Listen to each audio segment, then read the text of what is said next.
On today's episode, we'll talk about the art of the long take, being a film geek, West Wing, Game of Thrones, and of course, getting grounded for making a homemade flamethrower. Just a little bit of business before we start. There may be a curse word here or there in this episode, so please listen responsibly. As always, our website, theop.io, is up and chock full of tips, tricks, and GUI operator goodness.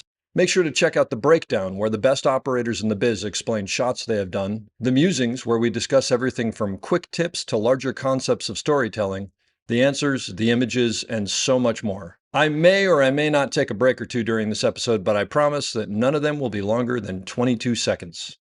Finally, if you are enjoying the podcast, please follow us, write a review, share us with your parents, and talk us up around the water cooler with your friends. So grab a beverage, sit back, and enjoy the op. Thanks for listening. Live it up, nice and quiet, and let's roll. Rolling. Victor 30 Echo, take 2. Hey, Mark. Hey, Mark. And camera set. And action. Hello and welcome back to the Op Podcast, the podcast where we talk about operating and the art of visual storytelling. My name is Dave Comides and I'm your host. And as I always say, I'm very excited today to have an incredible director on the podcast, Alex Graves. Alex and I met years and years and years ago, maybe too long ago, on West Wing. And a couple of his credits, some of the things you may actually have heard of.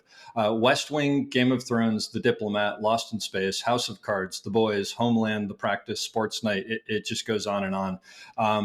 DGA nomination for The Diplomat, Game of Thrones, and West Wing. He's a 7-time Emmy nominee for The West Wing and won twice. And kind of cool, won a Humanitas Award for a 2-part episode of The West Wing. And total has 20 nominations and 3 wins across the board. Just an incredibly talented and a really interesting person. So, Alex, thank you for being on the podcast. Thank you. We'll see how interesting. Listen, I only have 3 people who listen, so as long as I can keep one of them, I'm usually pretty happy with that. Yeah, these don't actually ever get they don't ever get published. I just listen to them myself. So you said you're in New York right now. You're finishing up the Diplomat. Yeah, we're in New York finishing season 3 of The Diplomat in a couple of days. Very cool. So how'd you get into all this? What's your story? I got into it in a weird way, very naturally, for a kid who grew up in Kansas. When I was a kid, I started writing on my dad's typewriter because he was a journalist, and little plays, and was really into Halloween and would do monster makeup. My sister got a cassette recorder, if you remember cassettes, and I used to record the play. I would record monster plays and stories. And then when I was 11, a friend of mine reached into his dad's closet and pulled out a Super 8 camera, and my entire being went, "What is that?" That's awesome. It was like, the great come to Jesus, just like, what is that thing in your hands? And we started shooting a little bit. And my next birthday, I said, please, can I have one of these cameras? And it was so expensive, I had to have a summer job to help pay for it. And I got the camera and I just started shooting. And then not long after that, you're like, well, how do the images change? Because I'm in Kansas, right? I mean, there's nobody going, hey, there's editing. And just so we're clear, there's no internet at this point. Yeah, no, of course anybody not. listening. Yeah, no, of course not. And you would cut, with a splicer, which was way too sophisticated for me, and I had a scissors from my mom's sewing basket and Scotch tape. Yes, I love it. And I started cutting, and I was so desperate to figure out how to do lasers that one day I thought, that scratch on the film, I wonder if I could scratch the film. Oh, like Star Wars lasers. Yeah, because I started shooting. Well, the big moment was I saw Star Wars. I mean, I went to movies. I love movies. By the time I was when I turned 12, and it didn't hurt that we went on vacation in California and stayed next door to Carrie Fisher. No way. Totally. And I ended up meeting and kind of hanging out with Carrie Fisher one day. And I had, of course, my Hildebrand Star Wars t-shirt on, and she was making fun of her breasts and the painting. And she was so super nice and charming. But I That- but I went home like, I'm going to move to California and I want to be a director. Wait, but how old were you when you were meeting Carrie Fisher? 12. It was August 1977. Okay, I'm just going to leave this there. You're a 12-year-old boy meeting Princess Leia. That's all. Like, Well, 3 months after A New Hope is released, and not even titled A New Hope yet. okay, that's out of control. I Yeah, mean, it was I can't crazy. even put my head into that. Yeah. That's amazing. But this is where something started to go really wrong with me, because I used to steal my mom's car to go see it. And I saw Star Wars like 18 times and in its first release. And then I just fell in love with movies. And then I fell in love with, ordinary people and dramas and everything else. And I was filming, and I put my friends in costumes, and my mom would make costumes, and we light off smoke bombs so we could do shards of light like Alien. That's Alien great. blew us away.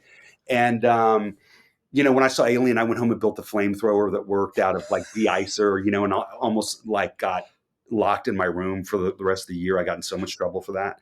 And I found, I loved music and I loved filming things. And what I realized later, much, much later, decades later, was that as a teenager, which is a rough time, and my parents had a rocky marriage and ultimately got divorced when I got out of high school, film was something that made so much sense to me Yeah. that it became my island and and really, in a way, sense, my church and my religion. Wow. Because it had, was full of everything, every art form. And, we all know this, but I went through that growing up in the Midwest, and of course started reading about film schools in New York and Los Angeles. And so I went to school for a year in Kansas, to Kansas University, which was a great experience. I had a fantastic art history courses there with some great professors I really enjoyed, and some really good film courses back in the day.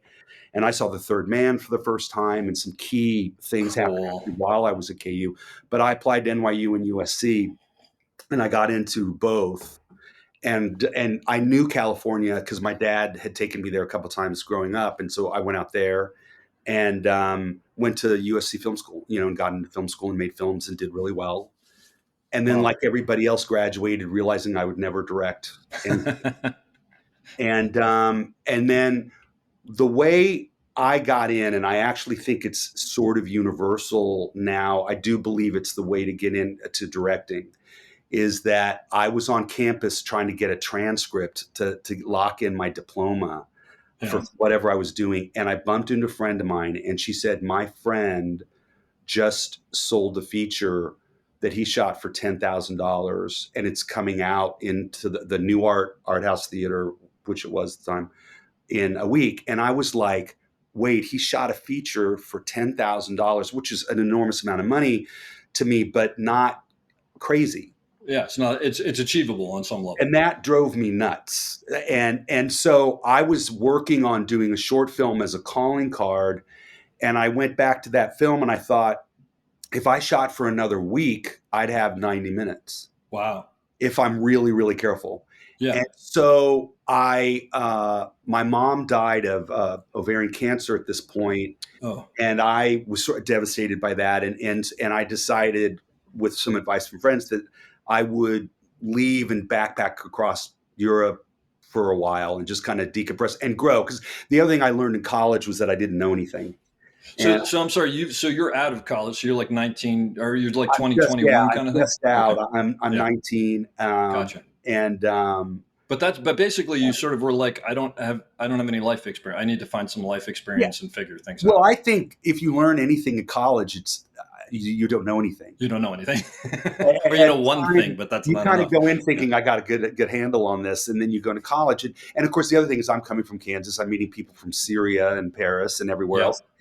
And they're a little bit like me, but from their own little corners of the world. And you're just like, I was never really that arrogant about myself. I'm probably a little arrogant about film. So I felt very insecure and stupid, and I wanted to travel. And then my mom died, and I took off with this friend of mine, and we ran out of money 3 months later in Aswan, Egypt, and that became a huge part of my life, because I was interested in foreign. I was reading the news, Tiananmen had happened, and the wall had come down, and my mom worked for a senator. And so I was aware of politics, which I wasn't interested in, but I was interested in the country. I loved America, and I was really curious about it doing well in its place in the world. And when we were in Egypt, all the young men in Egypt would heckle and yell at us in the streets because they hated America. Americans. And I was really struck. That really affected me because I was like, I didn't understand why. Why do they hate America? What have we done? Yeah. And so you start reading the paper and you start reading books and you start to find out what William Casey was doing with Reagan's foreign policy and other things. Yep. And that got me interested in what was going on. And around that time, Nick Kristof and his wife wrote their book, China Wakes. And Wow. it was about China rising. Mm-hmm. I found that fascinating. And of course, since then, as we know, China has risen. Yep. And so I got into all this stuff while I'm thinking about making an independent film. And my mom passes away. And after my mom passed away and I got back from Egypt, I was just like, if I'm going to do anything and survive, because I was devastated by losing her, I'm going to just go make a film. And Scorsese and Wells had said, you got to make a film when you're 25. Yeah. It was like building your own lightsaber, it was sort of a rite of passage. But so let me take you back for a second. But you had a short that you were planning on doing that you were going to extend, or is this something different? So I had a short I was going to do, and I threw it out and started. Oh, okay. And I threw it out because I realized in my mind, I adopted what was a no budget philosophy. Mm-hmm. And I started to write down what I had in Kansas with my family there that I could get for free. So what your assets are basically. Yeah. So I'm basically going, I'll make a noir. Yep. In Kansas, in my little hometown that nobody knows about, that's like an oil town in the middle of nowhere. Yeah, this is very Robert Rodriguez, right? Rebel Without a Film. It was during the Robert Rodriguez era, and I'd also seen Blood Simple. Okay, there you go. And you see, Blood Simple is one of those. It's like She's Gotta Have It. It's one of those key indie films where you go, oh, wait a minute, I might be able to climb that mountain. Well, because basically Blood Simple, I mean, there's not a lot of money in there. It's just really good storytelling. I mean, I remember, I think I actually gasped the first time that I saw the bullets coming through the wall and all the shafts of light coming. I mean, just like there's so much unbelievable. But like you said, it's not a lot of, it's just good storytelling. It's amazing. No, it's funny. You remind me of a Scorsese quote about Wells. In that moment of Blood Simple, which is, he said, the thing about Wells is like crack for directors. Like when you watch Wells's work, you're like, somebody give me a camera right now or I'm going to die. And that's one of those moments in Blood Simple in the climax when you're just like, oh my God, I got to make a movie right now. Yeah, absolutely. And that's how you know you're a filmmaker, is like, there's no, gee, I feel like it. It's like, it's unstoppable. It's an addiction. I mean, with good and bad, right? Like, Yeah, and for starters, you become the most boring person in the world.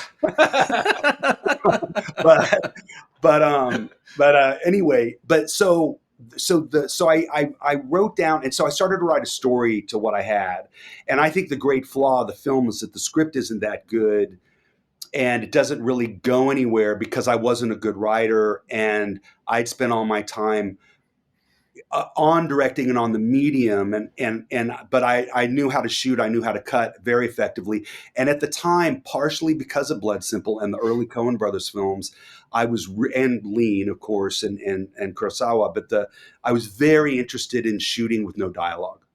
Oh wow. Yeah. And I think George Miller had said in an interview that the invention of sound was the worst thing that ever happened to film because it was developing into this, and I had seen Murnau's Sunrise and some of the silent films and started to go, wow, there is this other way, which is also reflected in 2001 and Fantasia and those types of films. Yeah. And so I made this tiny little noir where there's like a dialogue scene every 4 minutes, maybe, with minimal dialogue. And a lot of it's just its point of view. There's a main female character. You see everything through her point of view. And I did a nice job shooting it. And then what I did was I got 5 of my friends from film school who were out working with Jim Cameron as PAs and more on his films. And I think it was right after Terminator 2. Okay. And they were all trying to make their name as a DP, as an operator sound. Sure. and I put them all in two cars and a U-Haul, and we rented equipment in LA, drove across the country during the Anita Hill hearings, and Oh, listened wow. to the Anita Hill hearings in a way. And we're like, they're treating her terribly, and it was awful. And then we shot the movie in 14 days, drove back, returned the equipment, and I wrote a check for most of the money I had raised by asking my parents' friends and using some of my inheritance from my mom to finance the movie.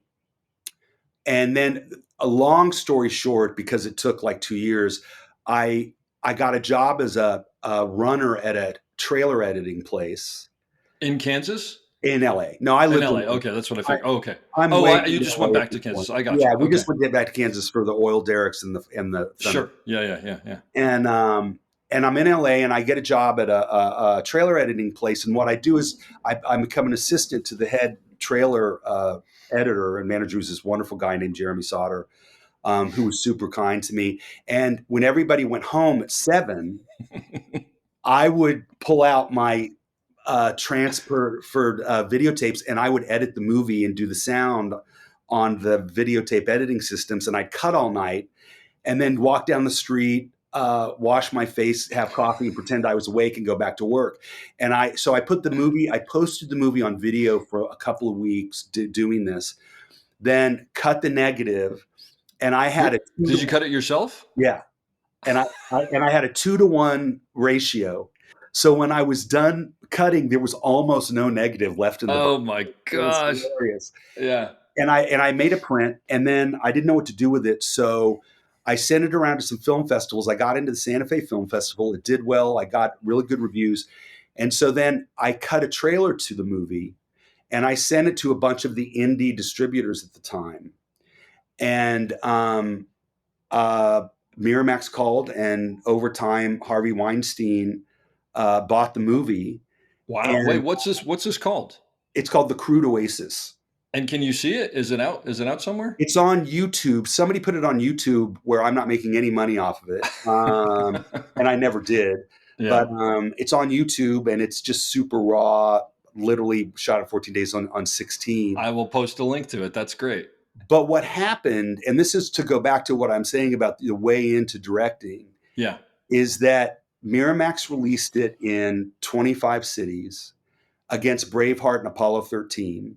In theaters, you mean? In theaters, yeah. It was released nationally. Yeah. As an art, this is when, there were foreign films like Judo and Raise the Red Lantern, and El Mariachi had been out recently. And there was this little thing where they were releasing these little movies, and they bought it and released it. And Paul Haggis saw it.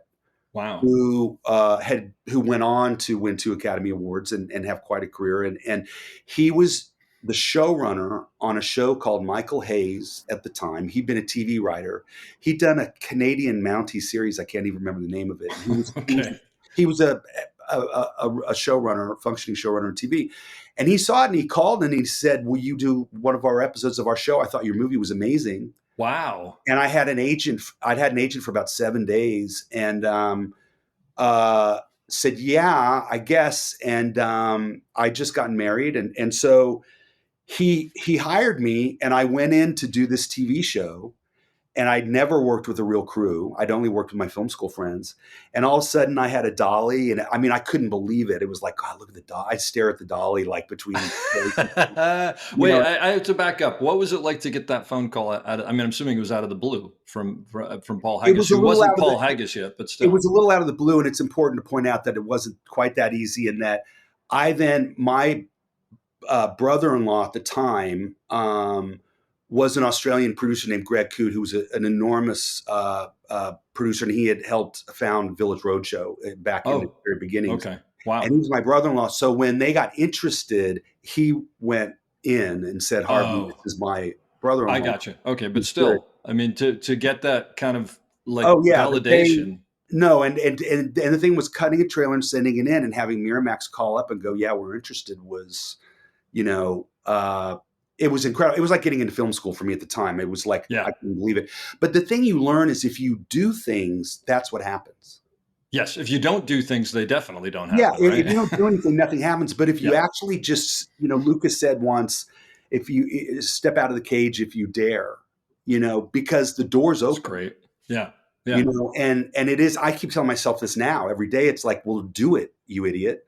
Yeah. Stop thinking about it, because if you do things, it's the physics of our business is that movement starts to happen. If you start Yeah. to, Yeah. but Well, and then talking about being on that set for the first time. So, I mean, I love the fact that you're staring at the dolly because it's just like, wait, I camera, can actually move the camera well and whatever. I'm sure it was amazing. But was it completely overwhelming, or did you feel like you could? I got this.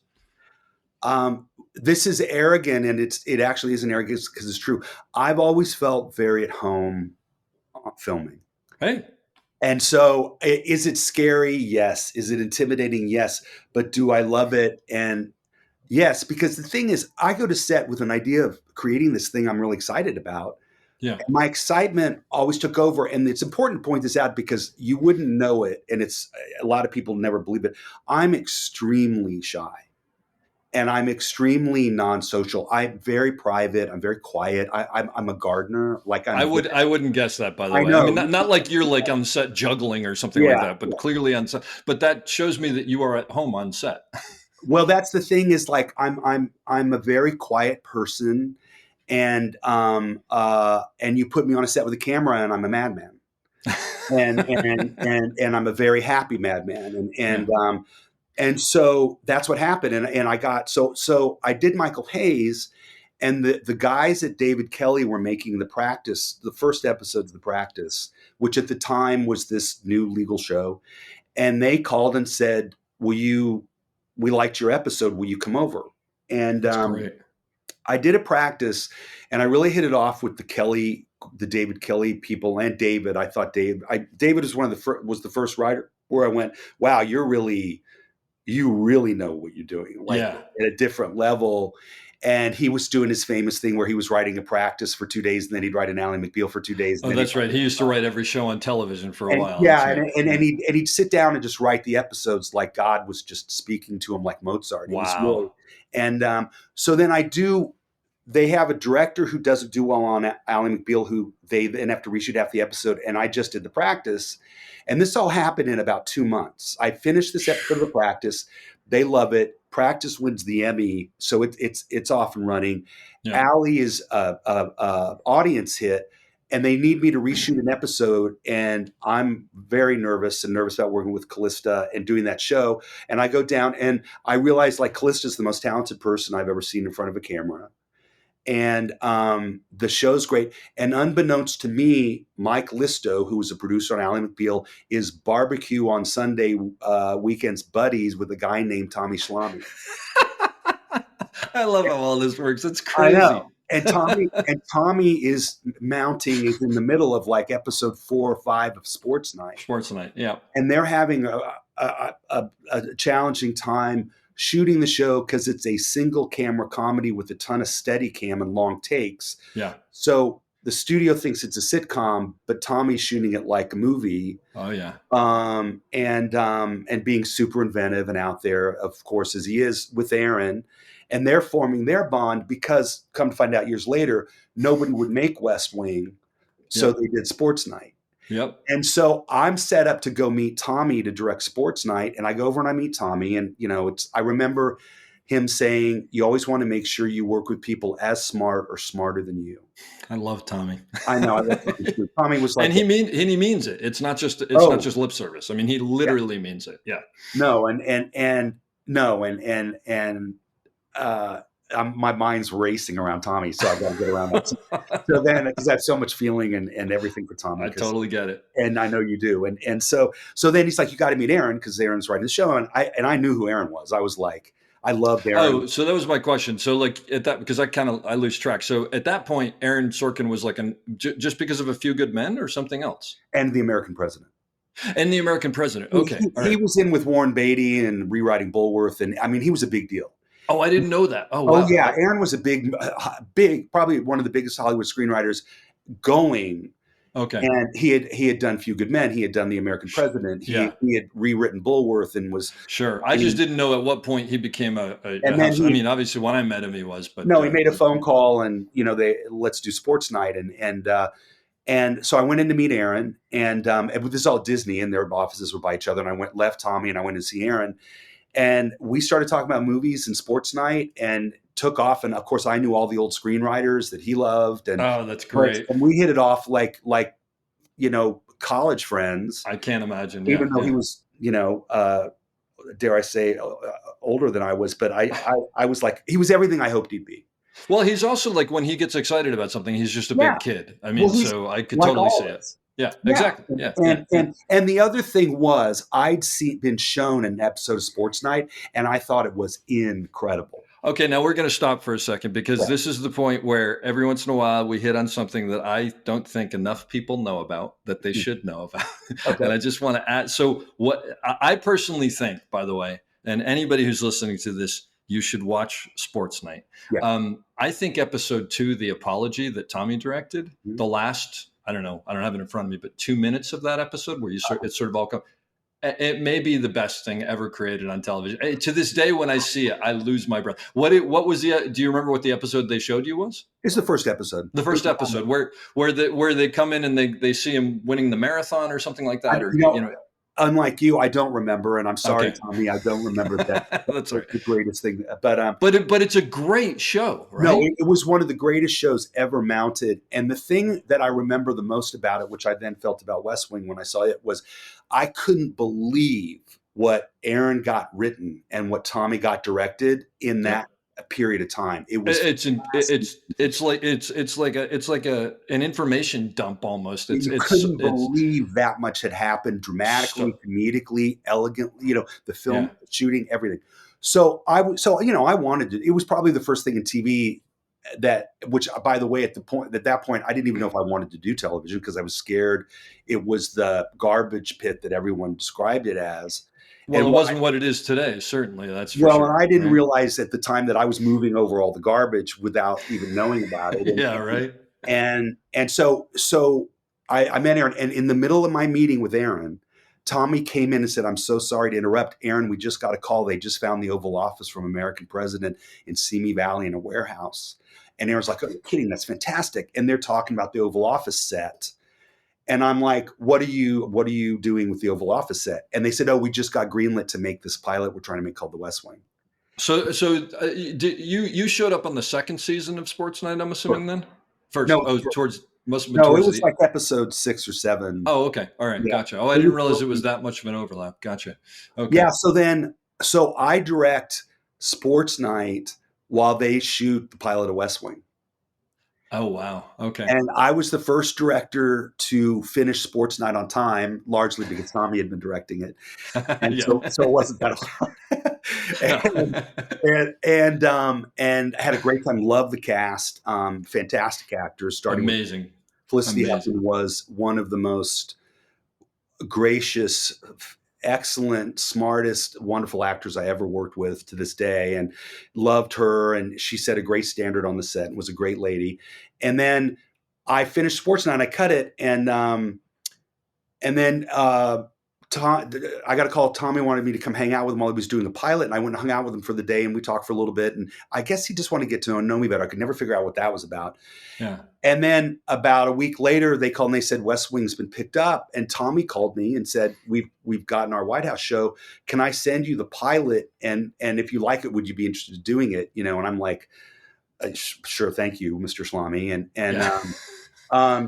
And this messenger brings over a VHS of the pilot. And and I watch it, and I call Tommy and I go, I just have one question. And he said, yeah. And I said, are you planning to do that every episode? Yeah. Or is that just the pilot and then the episode becomes what a lot of them do? Yeah. And he said, that's the challenge, is we're hoping to do that every week. And Amazing. I said, I would be honored to come do one. Anyone who hasn't seen the pilot for The West Wing, go watch it right now. Yeah. I mean, again, they're both incredible. Yeah. That's just, you must have just felt like a gift was just given to you. I mean, given something that good. And it was. And I mean, and this gets into the extremely fortunate part of my life, which is, I'm booked completely at David Kelly on Ally McBeal's and The Practice. Oh yeah. Right. And on those shows, they were very set stylistically, and they didn't want directors to have any sense of style, and they wanted them to do the look of the show. Yeah. And the thing that always bumped me about that is that every script's different. And so what the look of the show is, we all know there's a look to each show, but you don't need a list of don'ts to hand directors, And so whereas I go to West Wing and my first episode was the Christmas episode in Excelsis Deo. Amazing. And Tommy's attitude was, you're a rabid, out of your fucking mind little filmmaker. I'm going to set you loose. and that's kind of what happened. And I went down and met the cast, and the crew, and the crew was, the loveliest, most talented people I'd worked with, and the cast was going to become my graduate film school. Yeah. Because as a young director, you know a lot about some things, but you certainly don't know a lot about acting. And that cast, Richard Schiff and Brad and Allison and certainly the great Martin Sheen and our beloved John Spencer and Janelle and everyone. I worked with them and learned what a good director does with good actors. Can you expound on that? I think that the key, first of all, you want to be good at casting properly. And Aaron and Tommy, of course, had cast the show perfectly. And I think that's true of any great TV shows. They've nailed the casting because it's really all about the characters. But and any film, anything. I mean, casting, the actors are why we watch largely, let alone the writing and anything else you're a fan of. But you're going to watch, who Ingrid Bergman and whatever she does, because it's Ingrid Bergman. But anyway, but the real thing is, I think it's, first of all, it's very important that you see what actors are doing. You see their storytelling through the lens. You see what their eyes are doing, what they're emoting and not emoting. And I think that a lot of directors are known for over directing and talking too much. And I was just going to ask you about that. No, I'm certainly not a fan of that. And I'm actually known for probably not talking enough. But I think it's really about seeing what actors aren't doing. I think it's watching an actor practice their craft in front of the camera. And half the time, more than half the time, I'll go and I'll say, I love this, I love that, and this is so great. The only thing I didn't see maybe is this. Oh, wow. Or do you think I want to see a little bit more of that element in the performance? Or should you have looked at the other character then instead of then? And I remember rehearsing once on West Wing. This is one of those stupid things you remember. And we were doing a scene and it didn't work. And we couldn't figure out what it was. And so I said, let's rehearse again. And I learned to go, let's just rehearse again. Yeah. Which is a whole thing of like, don't rehearse too much, you're eating time. And I was like, you've got to learn to go, fuck it, we need to rehearse it again. You got to find it. If it's not there, you're not going to have the story, you don't have it, and you're going to be sorry when you go to post, which is you can't do. And so and I realized that Brad should come around the corner of the desk on a different line. And as soon as he did that, everything worked. So cool. And we had a moment where Brad and I were just like, that's so goddamn weird that's what it was. That's what it was. Oh, but how weird. Yeah. It was staging. It was like, it has to happen then, and all of a sudden it works. And as you know, as the brilliant operator you are of the Steadicam, telling the story in a longer take is all about staging.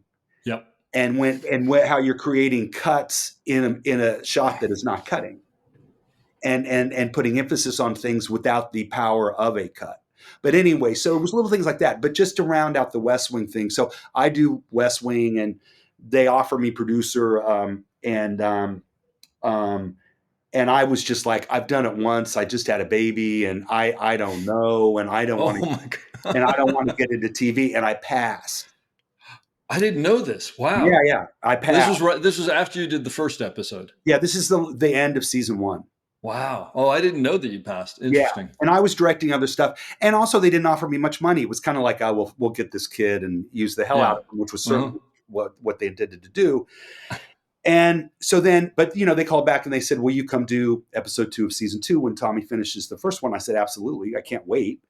Yeah. And I counted the days and I went back and I did that episode. And then I was doing something after that. And Aaron started sending me pages from the next one I was supposed to direct called Galileo. And he faxed me the teaser. And I was on a little vacation with my then little baby son, and I read those pages, and nothing was really happening for me in movies, and I was also hearing a lot about what movies had become, which it sounded like there was a lot of people being on the director and a lot of committee and all that. And I was nervous. I was just confused and nervous, and I loved West Wing. So I called Aaron and Tommy. I said, could we meet? And they said, yeah. And I went down and I met them. And I said, if the offer still stands, I'll come on as producing director. Based on how good that was, basically, how good that. Well, I'd done a second episode. By that point, I'm head over heels in love with the cast. Yeah. And it's sort of, your heart, everything in you is going, this is probably what you ought to do. And so I did it, and I was terrified I was making a huge mistake, and I wasn't. And what I'll end with is, it's been amazing to me and everybody that West Wing was a community in which enormous talent passed through. Oh. And you were there, and obviously Tommy and the cast were there. I'm filming with Deborah Kahn and Allison Janney and Brad Whitford tomorrow. Amazing. And please tell all of them I said hi. I will. I'll bring up your name. Yeah. And it was like Game of Thrones was. It was this enormous community of talent that was, a powerhouse. It was incredible. Event, and great things were going to happen. And that's before you get into America's political landscape starting to completely change. Yeah, that's a whole nother thing that we won't get into. But yeah, I actually posted something on social media the other day that I'm concerned that there aren't enough West Wing episodes to last for another three years. Yeah. But I'll tell you. I mean, there's so many memories I have of that. But I remember I started your episode, and I remember you coming in and be absolutely. I don't remember specifically why, but I remember being absolutely impressed with you as a director and watching how you dealt with the cast and worked with us. And years later, when we worked on Snowfall. For that one episode, I was like, oh yeah, this is exactly like he absolutely is a storyteller. But the other thing, just because you mentioned it, which I have to, every time we bring him up, there were times when I would completely lose myself watching John Spencer 5 feet away from me, just completely underacting a scene.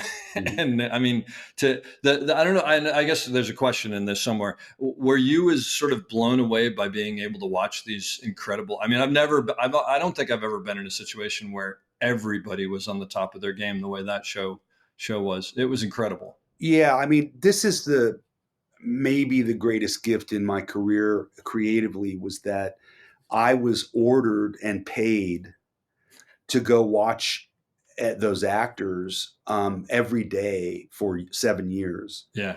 And I learned, and Richard Schiff was known for being a little bristly with directors, and Richard labeled me his director, and in the early days he was a big fan of mine. And he said, like, you see what I'm doing. Yeah. And that for me was this enormously helpful validation of like, okay, so that is what I need to be doing for you to help you. And the other thing I learned was that, as you remember, the pressure to make that show was incredible. And it to this day, I want to be clear, West Wing's the hardest thing I've ever done. Oh, really? Interesting. Oh, yeah. And everybody would go, Game of Thrones and West Wing. We would come in the morning and do a 3-minute take with 50 extras on a set and props and heavy political story and personal and psychological subtext. Yep. By 11 in the morning. And it was really hard. And go ahead. Sorry. No, and I was just going to say the pressure was incredible. And so where I went with that grew me into the director I am today was I was like, how do I create a relaxed environment on set? Yeah. How do I make it seem fun and effervescent and pleasurable? And the way I learned in the early shows that I did was somebody said to me, David Kelly, I think, I was surprised everybody would listen to me because I was this kid. And they said, you're so enthusiastic, nobody knows what to do. And I was like, really? And so I thought, okay, give in, and so I would go on set as you do when you're working, go, we're here and then we're over there and then they're doing this and you said like, oh my God, that was fantastic. Holy, I can't believe it. Because let your love flow for the medium. Yeah. Yeah. I mean, there are definitely still times, and I'm sure you have it too, where it's like, as hard as it is and as annoying as something is or whatever, I kind of look back and I'm like, I actually get asked to do this. And a very good friend of mine, Don Devine, who's a great operator, he goes, that point between roll and cut, like I'd do that for free if I could, if it was available to me. Yeah. It's just, it's magic. When you came into West Wing, were you overwhelmed by the long Steadicam stuff? Because that was not normal, except for maybe on ER or something like that. I mean, well, some of the things, but. Are you kidding? I was like, I'm home. Oh, really? Okay. Oh my God. Yeah, because all I ever wanted to do was long takes. I had been a big fan. Okay. And here's the thing: is let's stop for a minute and point it out.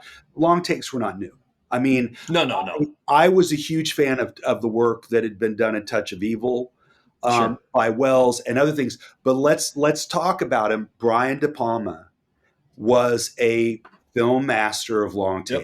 Yep. Larry McConkey did almost every single one of them, and just unbelievable. And so I'm in high school and whatever, seeing De Palma's films, and The Untouchables is a master class in expertly executed long takes. Oh, actually, you know what? The one that I always remember is it the one in Sean Connery's apartment where the guy's breaking in and it just goes up and down the hall? It's amazing. And you go out of the building and back in. That's right. You go out of the window, I think, onto the fireplace, fire escape. Yeah. But the reason they're so brilliant, and this is not always the case in everything that everybody tries to do, and especially highly celebrated things that I don't think are that great. Every long take is second to second on story, and the camera's where it ought to be. There's no fat. There's no bland choreography of we're just moving around following people. It's very specific storytelling by a brilliant filmmaker. Yeah. And so when I got to West Wing, my second episode, I had the gift. So West Wing, I think it gets nominated for 18 Emmys the first season, more Emmys. Oh my God, I didn't realize that. It's amazing. Yeah. And they had just built stage 23 at Warner Brothers to be a feature stage. And West Wing became such a big deal so fast that they gave that stage to West Wing and they built the entire White House. I don't know the whole story because I wasn't there. Tommy and Aaron would. But they built the whole set on that stage for season 2. Yeah. Season 2, the opening episodes were shot on location in DC with Tommy. So I got to be the first director to shoot the new set. Oh, to exploit the new set. and so Tommy said, so you get to do a long take on the new set, and I hate you. By the way, just for anybody who's listening who doesn't understand, it used to be stage 19, and I forget what the other stage was. And I don't remember what the connection was, but you'd have to go through a door on one. What was what? It was the hall, the yellow hall. Yep. You go through a door on one stage and then you have to cut to the other side. So now you could just keep going on this new stage. Oh, wow. So you basically were in heaven. Well, and the teaser for midterms is me running a take throughout the entire set. Yeah, that's great. I'm gonna have to find that and post it and actually watch it again. But what a gift! Just to be honest, I cheated at one point because I did a body wipe to connect the main set to the press briefing room, which was on another stage. Okay, all right. Well, we'll forgive you for that. So you mentioned Game of Thrones. I have to ask you about that. You did 6 episodes of Game of Thrones. Yeah. That's a feature essentially, right? 3. Yeah, or there you go. And from what I understand, when you're on Game of Thrones, they tie you up because they shoot in the different countries and they pull you in for each episode or something. So you're just basically you're locked to them for a while. The way it worked, it wasn't quite that clear. I was doing the newsroom, and David Nutter called me because I'd hired him on West Wing, and we barely knew each other. But he called me and he's like, "Hey man, I'm doing this thing in Ireland called Game of Thrones, and they just had a director drop out. You got to come over, do it. You'd be perfect." And I'm like, "I'm doing the newsroom. I can't come over." And thank you so much for thinking of me. Well, they loved David so much that they said, "Who's this guy?" And he said, "Alex Graves." So as I'm finishing newsroom, I get a call from Benioff and Weiss saying, "We'd like to meet Alex." And I go over and they hire me to do season 2. or 3. Wow. No, 3. They just returned from Iceland 2 days before finishing season 2. And at this point, season 1's on the air getting mediocre ratings. Nobody knew what it was. And I was I didn't realize that. It oh wasn't yeah, a hit right off the bat. I think Okay. I'd seen a picture of Lena Headey and Time or something, HBO's new Gamble or something, and it's like, what is this fantasy thing? Who cares? I was into Star Wars, but I wasn't that into sci-fi and fantasy. And so I met and said yes, and it sounded really hard and interesting. But I said, how long will I be gone? Because I have little kids. And they said, you'll be gone like 2 months or so, And I was like, oh, well, okay. I can do that. Yeah. Totally not true. That's what I've heard. So I go to Ireland for what it turns out to be almost 7 months.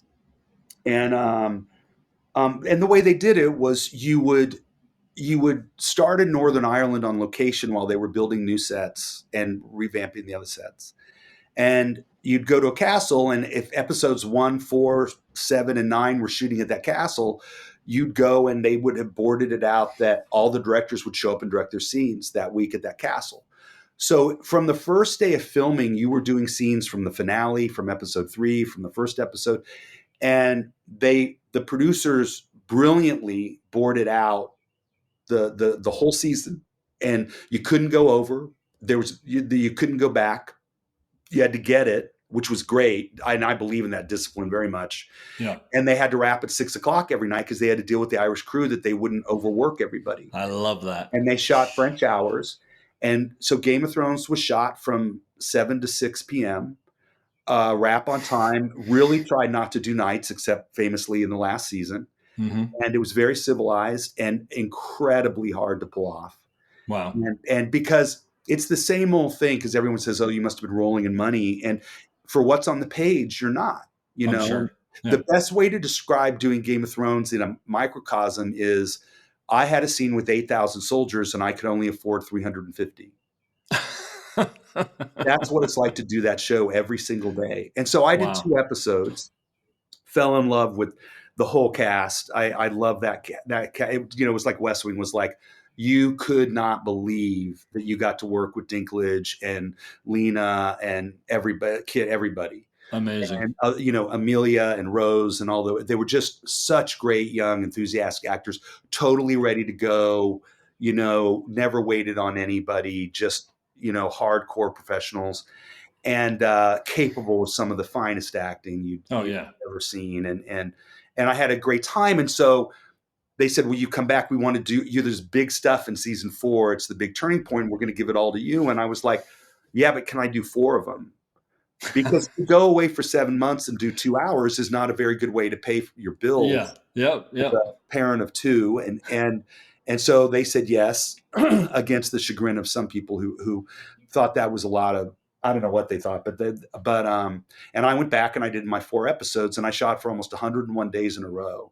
Wow. So like I said, it is a feature. It's a couple of features, actually. We're doing 4 hours of Game of Thrones. That's 2 movies. That's 2 movies. Yeah. And not little movies. Yeah. And it was hard. I mean, it was one of the hardest things I've ever done, for sure. I don't want to, it's not like West Wing was filming in 3 feet of mud. It's a different kind of hard, right? I mean, but obviously, look, they're obviously set up for accomplishing that. So I'm sure they've got great people who are helping you juggle all that and figure it out, as you're going along. The thing is, as a geek, it can be easier to film a battle than it is to film a really sublime psychological political theme. Interesting. Yeah. You know what I mean? Right. We're directing Aaron's work is a minute-to-minute threat that you're going to screw it up.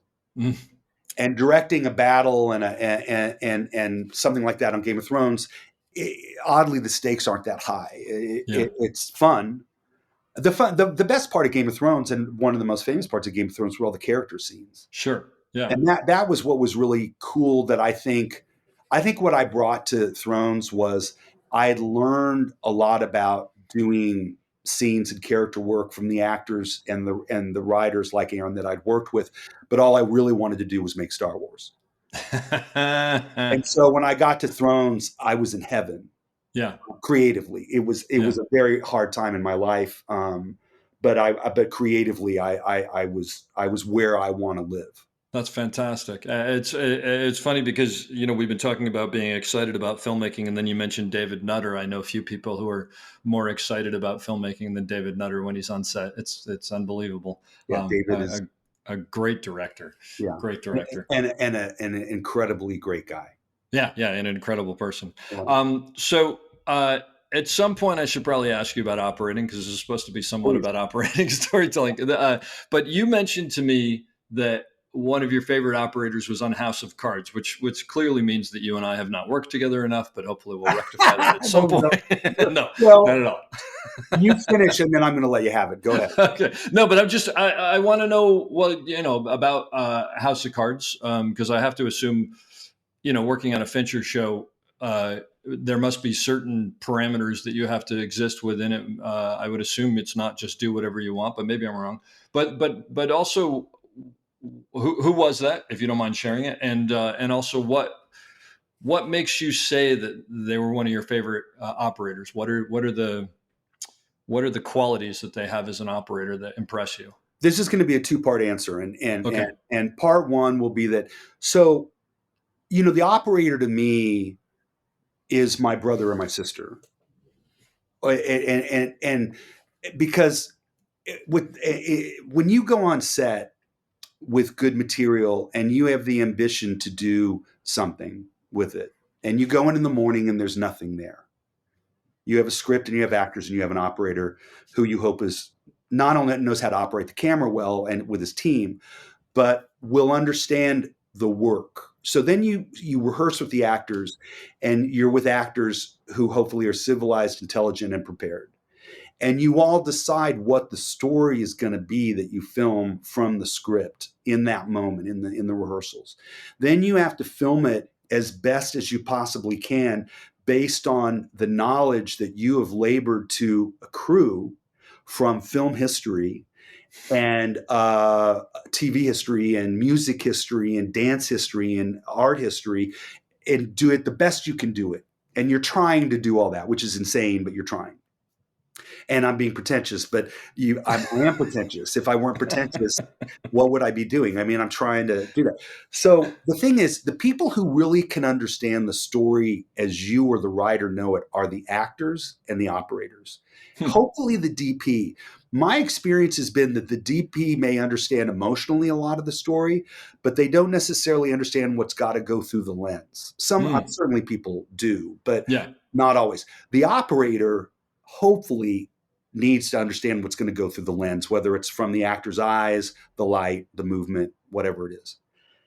And so on rare occasions, I've worked with operators who were so in sync with what the whole overall orchestra was trying to pull off that it was, orgasmically joyful. Mm-hmm. Where you go in and you're trying to direct, the orchestra, and you have your best friend filming all the instruments playing, and he's the primary instrument playing it. And so lo and behold, I say yes to doing a House of Cards. I don't even remember why, but it seemed like a good thing to do. And I went, and in prep, they're like, the Fincher had left, and he had left kind of his camera team in charge of the show in a lot of ways. And everyone said, you're going to have to work with Gary, because Gary is a camera operator, and he came up under Dante Spinotti and worked with Fincher. And this is Gary J., who was the operator. Great operator. Yeah, who shot The Insider and Last of the Mohicans and a couple of, if you want to talk about great films. And so I'm like, well, I design my own shots, and so I hope we get along, because I'm not going to go down and go, gee, what do you want to do, Mr. Gary? Yeah. And so I go down on set the first day, and I got Spacey and Robin, and they were all terrific to work with, and great storytellers, super smart. But I start to set up my shot, and Gary listens to me and says, oh, great. Okay, sure. And then we do another one. He's like, oh, sure. You want to? Okay, great. Yeah. And by 11 o'clock in the morning, we're married. And I'm like, this guy, I think I probably said Gary more than I said the actors' names on the set. It was just like, hey, Gary, let's get over here and do this. Because he was such, and the thing about him, like any great operator, was that he understood the power of every aspect of the camera and what it could do. And I always had this thing that I noticed in Storaro's films in dolly shots where he'd hold the aspect ratio a certain way when he was moving on the z-axis, Okay. forward or backward, often forward. And he'd hold the architecture versus the character in the scene in a certain way. And it did something through whatever lens he was using that I just thought was like pure cinema. It just made me crazy. I used to watch shots from Last Tango or Last Emperor over and over again. Well, I was filming with Gary on the second day, and he lined up a shot, and it was on a 32 mil because Fincher had basically said, we're going to shoot everything on a 32 mil. Yeah. And that blew my mind. Because as a spastic geek director who wanted to learn lenses, and really West Wing for me was my lens university. I decided I needed to and did learn all about lenses on West Wing. So I got to know them. So then you're using a lot of lenses. And it doesn't occur to you, if you're stupid like me, that there's also a way to reverse that and only use one lens and one focal length. You're not, I know.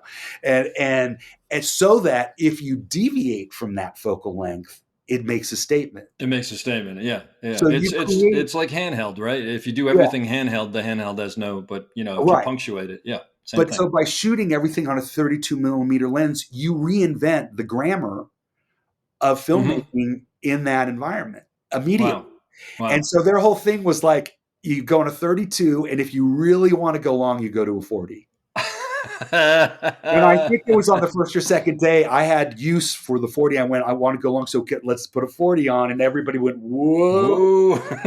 Who's the new guy? Everybody would look at Gary, and Gary would go, yeah, great. And then I started moving the camera, and Gary knew that I knew how to move the camera. But the other thing he did was, we were shooting a night scene early on, and I noticed that when he was moving the camera, he held the street lamp on the upper left corner no matter where he went with the camera. He would use it as an anchor. Okay, yeah. And he said, and I think I understand this, he said, I'll always use a light source as an anchor on the edge of frame. And you can either cut it in half or have it, but when I move, I'll hold it no matter where I go, give or take, the arc of the shot. Sure.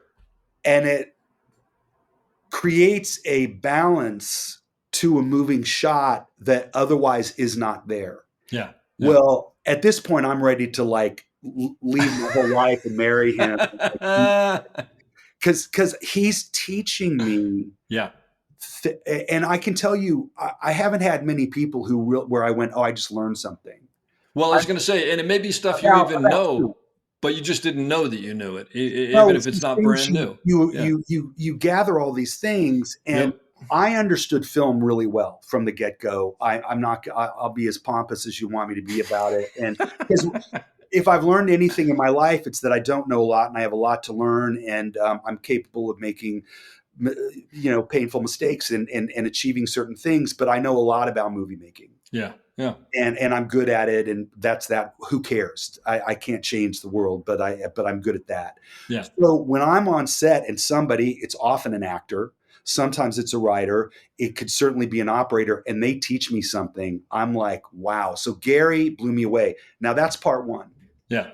Part two is you. Oh. Well. Because what happened was, you shot with me the first day and a half on West Wing.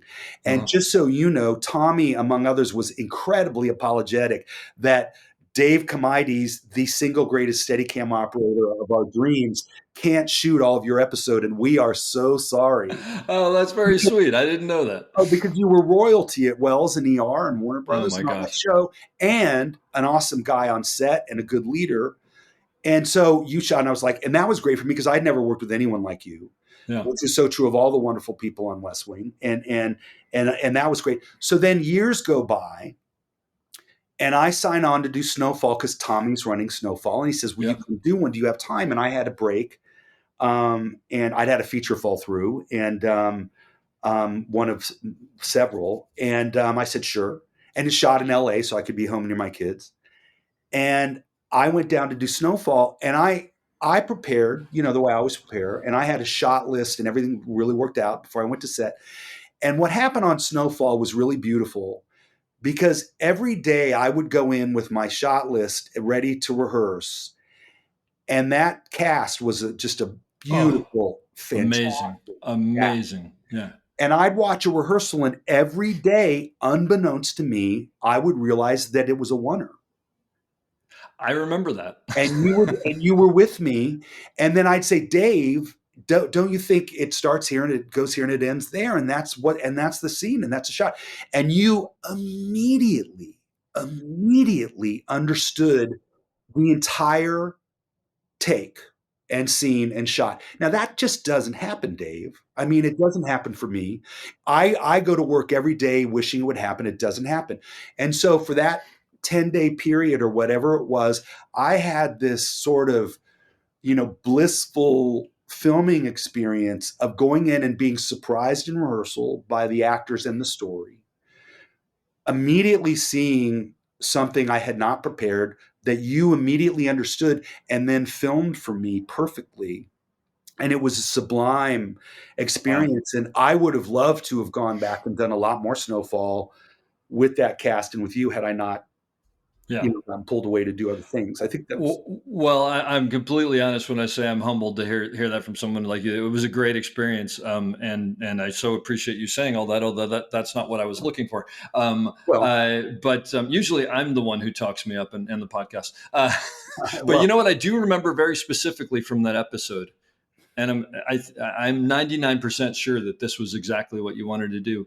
There was a scene, and anyone who hasn't seen Snowfall, you really should watch Snowfall because it's another underrated show. Yeah. There was a scene where Franklin and like one or two other people, I don't remember who, were in the kitchen and he's talking on the phone. And we did this oneer that was just you remember what I'm talking about? It was a 4-foot slider that really didn't see into the kitchen except a little at first and just slowly revealed everybody in the kitchen. And it was weird because I remember setting it up and it was almost like they each had different lines and it almost revealed them as their lines were coming up. And I remember when we were setting it up going, I don't know, this just sort of seems like it's a little too on the nose. And then we did it. And it just works so spectacularly. And it's not what you think of as a oneer. I mean, it's not what you would ever think of, but it was just such a wonderful way of like revealing these layers of that scene.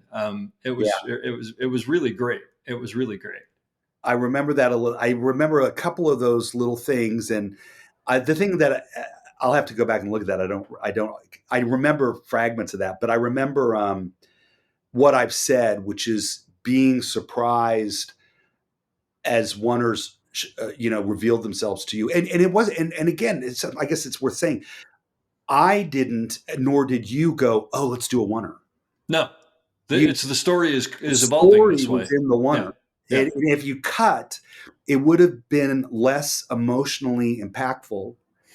So we did it as a oneer. And that's critical to filming certain things. We had a guest director on something that I was exec producing, and they came to me with a big storyboard of a oneer they wanted to do, and it was just a train wreck. There was no story in it, and like they just seen 1917 and decided they wanted to do Oh boy, yeah. And that's not why you do a oneer. Well, but I think what it comes down to, which I always tell people, and I'm always cognizant of, because of course people always ask like for these shots that go on and on and on. It's like they're fine as long as it's about the story and not about the shot. And at a certain point, if it becomes about the shot, you're like, are we doing justice? The guy who taught me Steadicam, Bob Crone. When we were done with the class, he said, the irony of what we do is if we do it well, nobody knows we did it. Right. To me, that's sort of perfect filmmaking, right? Like you want to get out. It's like you were talking earlier, which really kind of impacted me is you don't give a lot of notes to the actors. You just, you watch what they're doing and maybe you steer it a little bit, but you let them tell the story, right? Unless it's not working. Well, if they're telling, because, and the point being they're telling the right story. And if there's anything they're not doing, you notice it. But it's funny what I said to my mom when I ran out of the Glenwood Theater in Kansas City after seeing Star Wars. And I said, I don't know what that is, but whatever it is, I want to do that. That's great. And in a weird way, that is it. I mean, like my big thing on Game of Thrones is you may not know what's going on, but we do. Oh, yeah. I like that. And that was a very interesting kind of directing. And Homeland was a little bit like that. It's like you may not know you're in Claire's point of view, but you are. Yeah. And that was an interesting discipline. But you're making me realize something that I consider myself to be incredibly inarticulate, but I might be able to articulate this. Not at all. Which is the thing about a long take is a good long take is propulsive. Yes. And it isn't propulsive in its movement so much as it is in story or intellectual build.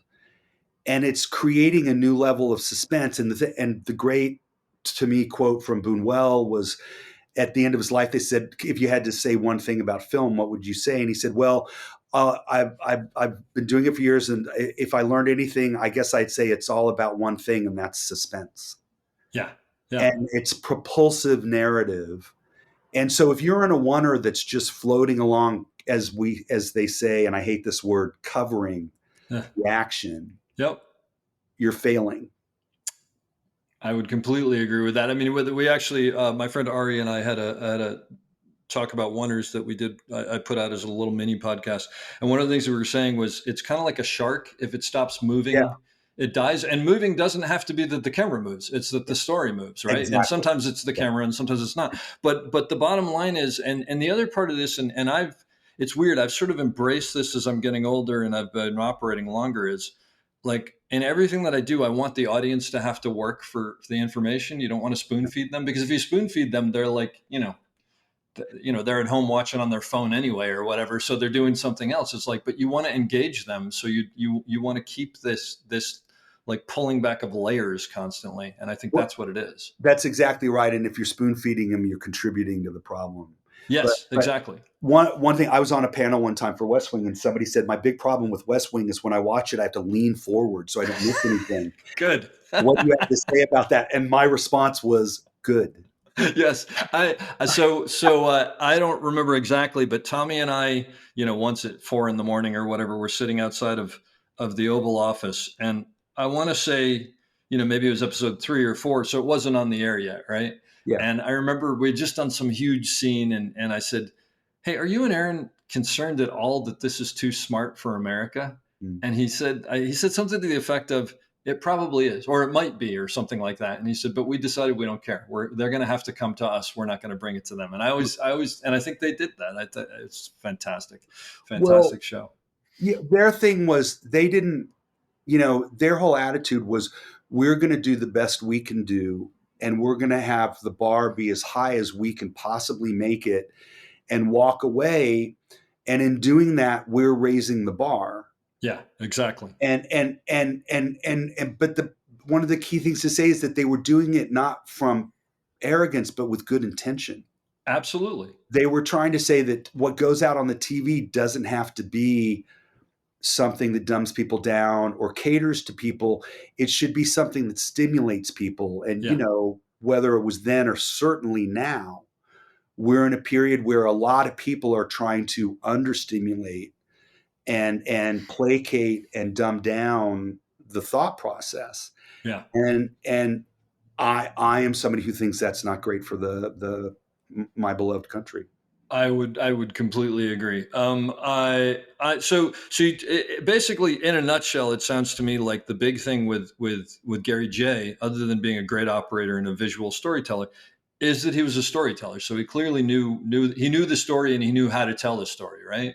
Yeah. Well, the thing is, yes, and that's certainly the short version. I think when you talk about Gary J or Dave Comides or other great people that we've worked with, what you're looking for and what you want to become is, one, a storyteller, and you become a storyteller by reading and going to movies and loving music and art and all those forms of expression, and then learning a craft with enormous respect for the craft. And when you watch camera operators and camera loaders and good directors and good actors apply their trade, their craft, they have accumulated a lot of knowledge about how to do it. They have a very strong set of opinions about how it should be done, oftentimes different from the other person and the other guy, which is their own, flavor and sensibility.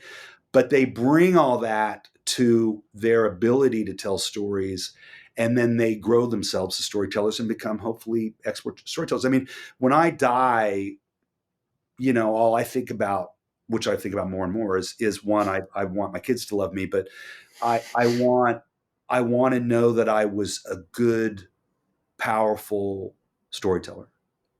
To leave that and behind. I told as many stories as I could. I've told a lot of stories. Yeah. And I loved every minute of it. So let me ask you the opposite of that. We've talked about what makes a good camera operator, and you've worked on a lot of different things. So a lot of them are high quality. So maybe you didn't run into this that much. But if you've ever run into someone who you consider to be a bad camera operator, are there things that camera operators have done, and you don't obviously have to name anybody or the show, that don't work for you, that aren't good? Well, I think when you, I actually fired a guy in Budapest on the spot. There you go. And it was really simple. He just didn't care about what he was doing. But in the sense that he wasn't listening to what you want and giving you what you were asking for, or well, here's what happened. And imagine this: he's sitting on his dolly, smoking on set, and I walk up and say, "Can we line up the shot?" And he sort of shrugs. And I say, "So I want to start over here on this frame." And he doesn't look through the viewfinder. He reaches over and just turns the camera in the direction I'm talking about. Oh, geez. He doesn't even look at the frame. And the thing is, he's not trying to be a jerk. He thinks he's just humoring me. Yeah. And so I walked over and I said, "I don't want to work with that guy starting." Wow. Because, and it was very simple. A bad operator, like a new operator who isn't good at it, could be a good operator. Yeah, they just haven't found it yet, he's right? trying. He hasn't figured out how to juggle the enormous skill set that it takes to do it. Yep. It's like anything else on a set, and it's why sets are such beautiful places.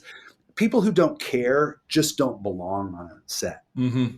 And so once in a while, you'll be with somebody and you realize they just don't care, and by not caring, they're not good at it. Yeah.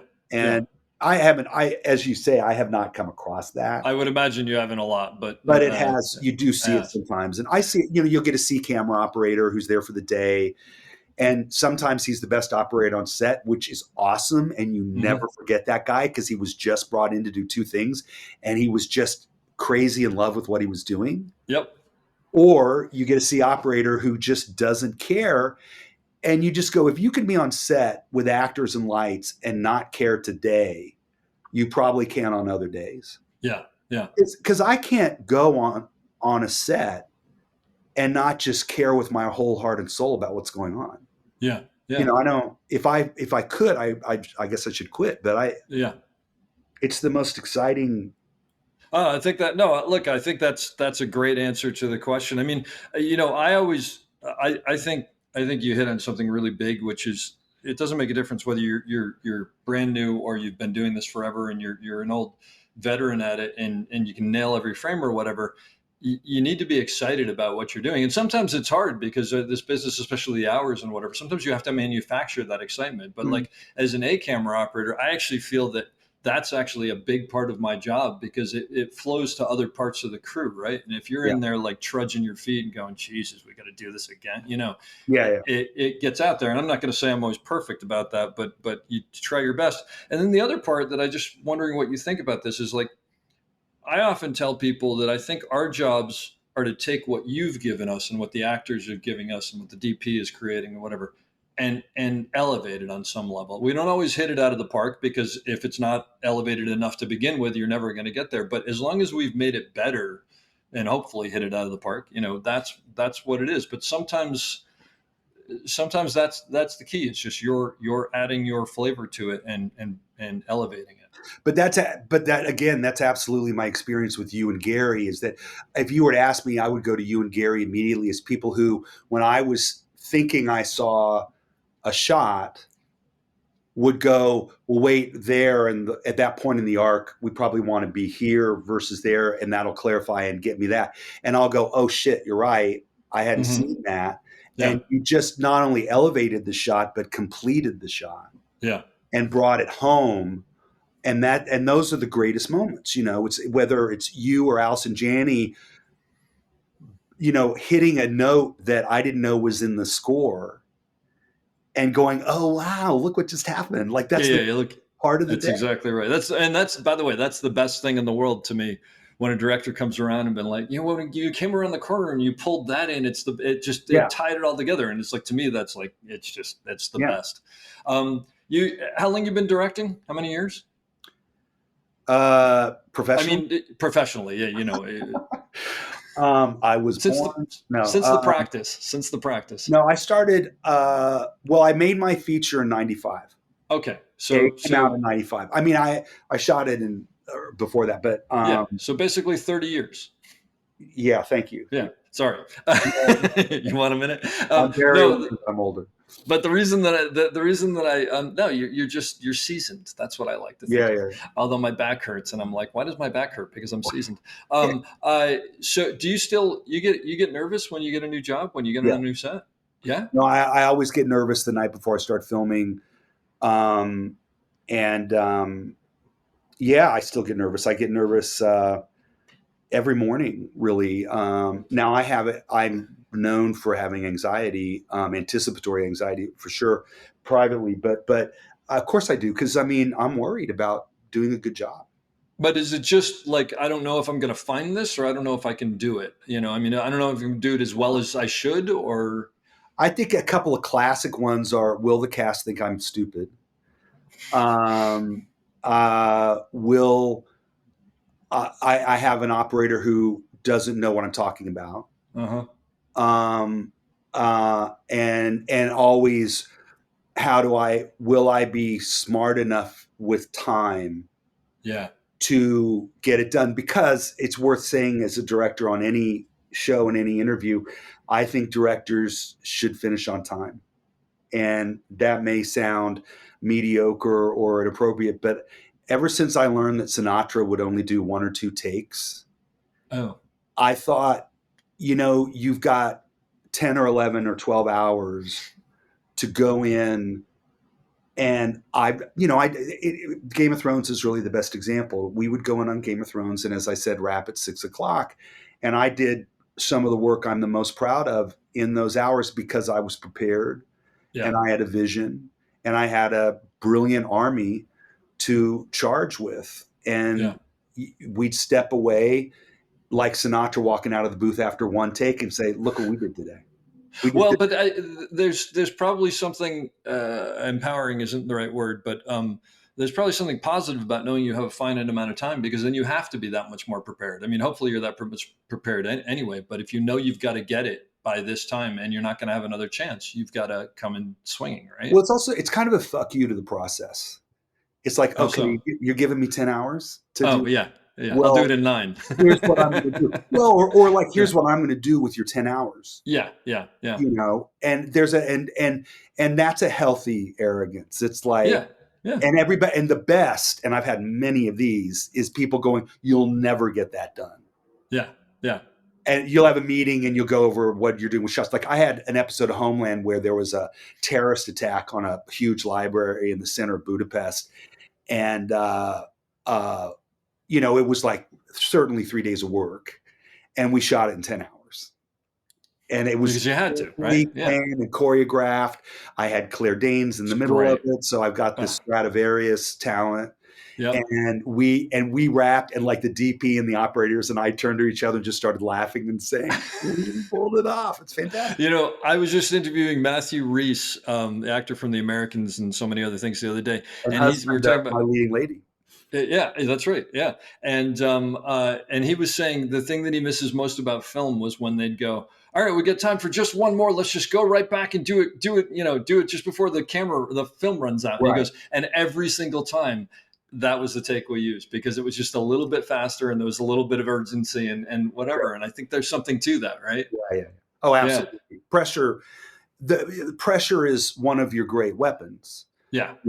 And I think Spielberg said something like, I don't know what he said something like this. So forgive me if I'm paraphrasing, a father to us all, Steven Spielberg. the great. But he said, if I get into a situation where there's a lot of pressure and not a lot of time and everybody's all on me, I get really good ideas.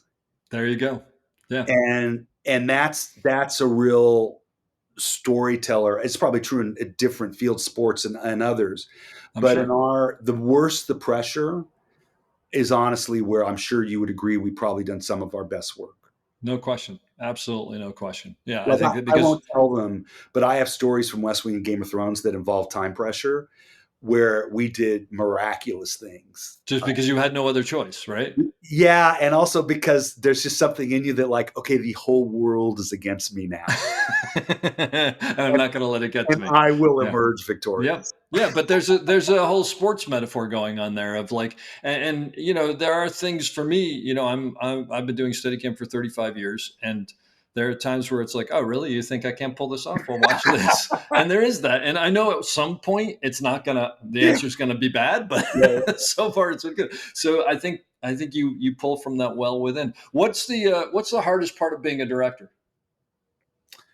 Hating what you do. Looking back and saying, why'd you shoot after it the that fact? way? Yeah. I think it's not. I think the thing to remember if you want to carry your soul through your life is to be able to look back and feel proud and happy about what you did. And obviously you can look back at things and go, God, I didn't realize that part of a scene and I didn't shoot it right, or I should have had the actor not cry. It was too much sentimental, or you have mistakes in the storytelling.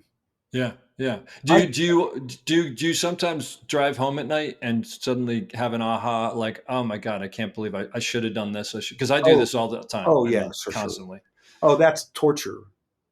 and it does happen all the time, but it's also balanced by the aha moments where you get an idea that's 3 times better than what you walked in the door with that day. Like some of my, when I never break for lunch, like whenever I'm on a show, remember this. Yep. For lunch, I stay on set. You stay on set. I remember this well. Yeah. And what's funny is some of the best ideas I've ever gotten were when I stayed on set at lunch and I'm just sitting there thinking about the afternoon. In the space. Yeah. And you'll just go, oh, wait a minute. I had one of my best moments and one of my favorite shots I ever did on Game of Thrones happened at lunch 20 minutes before I had to start to mount the shot. And completely different than what you had thought. Totally not what I was going to do. Yeah. That's amazing. But it comes when it comes, right? Yeah. I'm going to put you on the spot here and ask you, since you are a cinephile, operators, 5 movies that operators should absolutely see. Well, that's good. Well, The Untouchables. Okay. Boy. I told you I'd put you on the spot. The Insider. Great. Yeah, I'm like, how am I doing? Ida.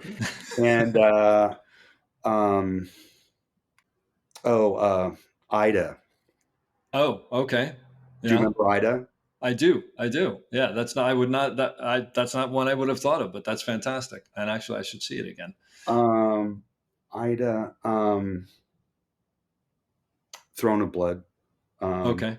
But that's easy. But well, and for me, probably the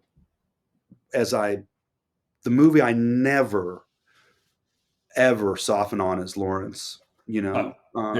Which is also easy. But the operating Lawrence is probably the most elegant shooting of a film maybe ever. And also my favorite scripts. But is that 4? That was 5. Well, Lawrence would be 5, so I'll give you that. But I mean, I feel like I totally failed, but that's a couple of good ones. No, you didn't fail at all. And I'm sure as we get off, you'll probably email me and go, I should have said this. I should have said that. Curse me for the day. I'm going to be walking around going, no. You know what? I would actually add to that, and it's a recent one. And ironically, and this is what I love about it. It's not because of the operating; it's because of the lack of operating. Conclave. Well, I mean, because the camera just things just play, and it's so fabulous, and every frame is amazing. Well, and what the bell that rings for me is one of my key things that I tell young directors, which is an enormous part of the job of the director and or DP or operator is where is the camera, when, and why. Yep. And I always tell people to watch The Graduate with the sound off. Oh, I love this because I tell people to watch movies all the time with the sound Yeah. off. Yeah. Watch 8.5 or The Graduate or Cabaret with the Yep. sound off. Oh, And you're exposed to the decision-making process that they went through on where to place the camera that actually you didn't realize it before is the whole movie. and you also see things that you never saw before because you're listening to this or listening. It's so funny. I tell people to do this all the time. Yeah, The first one I ever did it with was Silence of the Lambs, actually. Mhm. But there was, that's amazing. And I don't know if you find this as a director, but as a camera operator, I've found this over the years. As I set up a shot, it seems like the more I simplify it, the better it tends to get. Uh-huh. Just because invariably it means that we're telling the story well. But isn't that true of art? Like the simplicity, it's like Apple. You're striving towards something appearing very simple That's actually very complex. that may be very Yeah. complex, That's but also maybe isn't, and that's okay. Yeah. I mean, sometimes that's not the case, but I just find more often than not it tends to be. And back to what you were saying, one of the other things I teach students is whenever I put the camera somewhere. I mean, Steadicams, it's not quite as much because it's moving, but if I put the dolly somewhere, I'll invariably a couple minutes later look at it and say, why did I put it there? And if I can't easily answer that question, I'll usually investigate, is there something I'm missing or but hopefully there's a reason that I put it there. No, I will say in terms of I've been doing The Diplomat now for 2 or so years, and Diplomat is shot like a television show. I mean, I'll be the first to say it.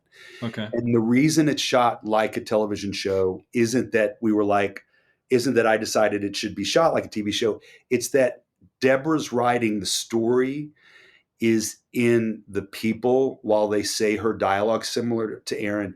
Yeah. And you have to be on their eyes, and it has to be shot in a way where everything that is being said from one character to another character is landing. And so Aaron will write like a symphonic page and a half that you can listen to before you need to like engage with the other actor, connect, or have a cut say. Uh-huh. Whereas Deborah, that one character will interact or need to bounce off another character almost every 3 lines. And and I say that randomly, but it's in the writing. And in other words, the point is I need to be able to cut from their eyes to their eyes. Yeah. And so I am, for better or for worse, filming something somewhat conventionally because it needs to be shot that way. But it works. So you're serving the story. And like no we said one's earlier, saying, hey, it's a TV show and shoot it like a TV show. And hey, I don't want that.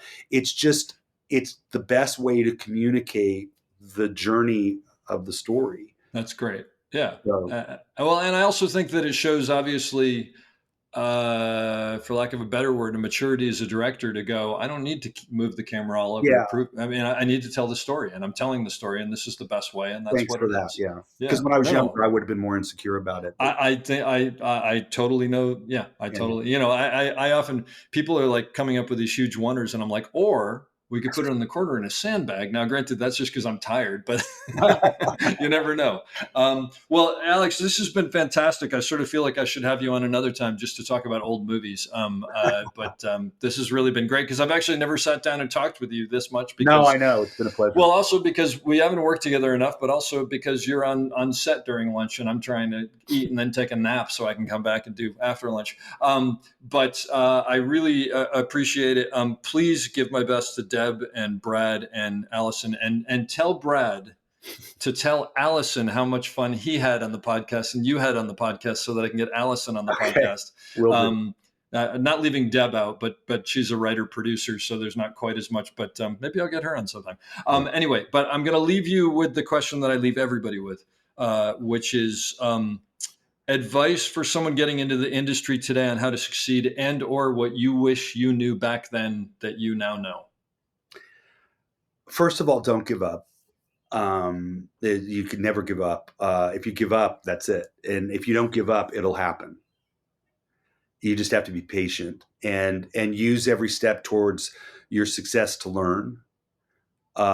listen to other people, be open to other people, study everything you can study to grow your experience in your mind out to make you a better storyteller, from, again, music, art, living, everything. There's so much. It's a great job because of that. And I think it's in the doing that if you go out and you shoot something and you put it together and it's a film, everyone will react to you as a filmmaker. So all you have to do is go out and do it and start to show it around. And if you're doing when you're doing a good enough job, early or later, people will notice and things will start to happen. But I would just say, don't give up and go do it. I hope you enjoyed that as much as I did. We'll be back soon with another great episode. Don't forget to check us out on theop.io for all sorts of information on operating and storytelling. So thanks for listening and have a great day.